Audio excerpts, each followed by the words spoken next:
compris que dans l'état psychotique, quand on commence à avoir une perturbation au plan émotionnel qui s'installe de plus en plus, et comme il y a la tendance à ne pas montrer, ben ça devient des menteurs, des manipulateurs. Bien sûr, c'est des extrêmes. Tout est une question de nuance. C'est ce que déjà disait Kant à son époque, c'est-à-dire que, par exemple, si tu as la différence entre une illusion et une hallucination.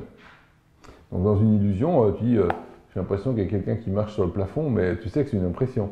Alors que celui qui est dans l'hallucination, il est persuadé qu'il y a quelqu'un qui est en train de marcher au plafond. Mais c'est les mêmes rubriques, c'est les mêmes médicaments, c'est une question d'intensité. Alors donc ici, on se rend compte que quand ça se dégrade, la psychose, ça va être de plus en plus vers une facette qui devient luétique, syphilitique, avec la cruauté. Mais la cruauté, chez les syphilitiques, elle est différente de la cruauté des psychotiques. Par exemple, pour ce qui est d'écraser une mouche, ou d'arracher des pattes de mouche, par exemple. Alors, est-ce que tu imagines un peu la différence, toi, de ton côté? J'imagine que les syphilitiques, ils sont beaucoup plus destructeurs. Ils ont plus ce côté j'arrache pour... Non? Pas vraiment? Tiens, ce sont des mythes qui traînent sur la... On va arracher les ailes des mythes. Les psychotiques seraient plus lents. Trop mignon. Non, pas du tout. Le psychotique, il va faire ça juste parce qu'il se fait chier. Et il dit, tiens, il y a une mouche qui passe, oh, je vais lui arracher les ailes. Ça va lui faire passer un moment. C'est pour sortir de son ennui. Okay. Il sait que ça se fait pas d'écrabouiller une mouche, même une mouche, mais voilà, c'est pour sortir de son ennui. Tandis que le syphilitique, il n'en a strictement rien à foutre. Il écrase une mouche, 3 mouches, 4 mouches. Il y a une espèce d'absence, il y a une absence d'affect.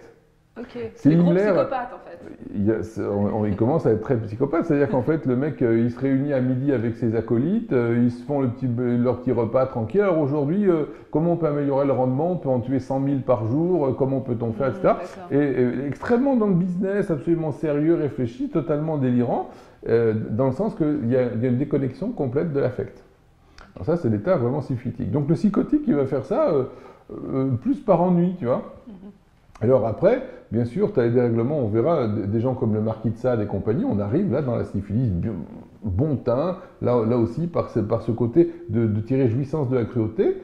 Et dans la psychose, c'est pas à ce degré-là, c'est le côté je n'avais rien à foutre, alors je lui ai arraché les ailes. Voilà. Pendant un petit moment, il s'est senti un petit peu s'amuser en faisant ça. C'est tout à fait terrible et vous verrez que si on pouvait nous laisser en pédiatrie une génération d'homéopathes, même avec les antipsychotiques et les antisyphilitiques, on te viderait les prisons. Ça, c'est tous les gamins qui sont, quand ils sont petits, qui arrachent les ailes des... Et tu as un détail, hein. Tu as des gamins, les parents en ont peur, déjà. Et ça, on en parlera dans la syphilis. Tu as des gamins qui arrivent, ils cassent tout chez eux, ils menacent tout le monde. Et vraiment, dans la syphilis, il y a cet aspect vraiment qui fait peur. Tu as le gamin qui te regarde et qui vraiment ne baisse pas les yeux et qui te dit « je te kill, je t'aurai ». C'est impressionnant.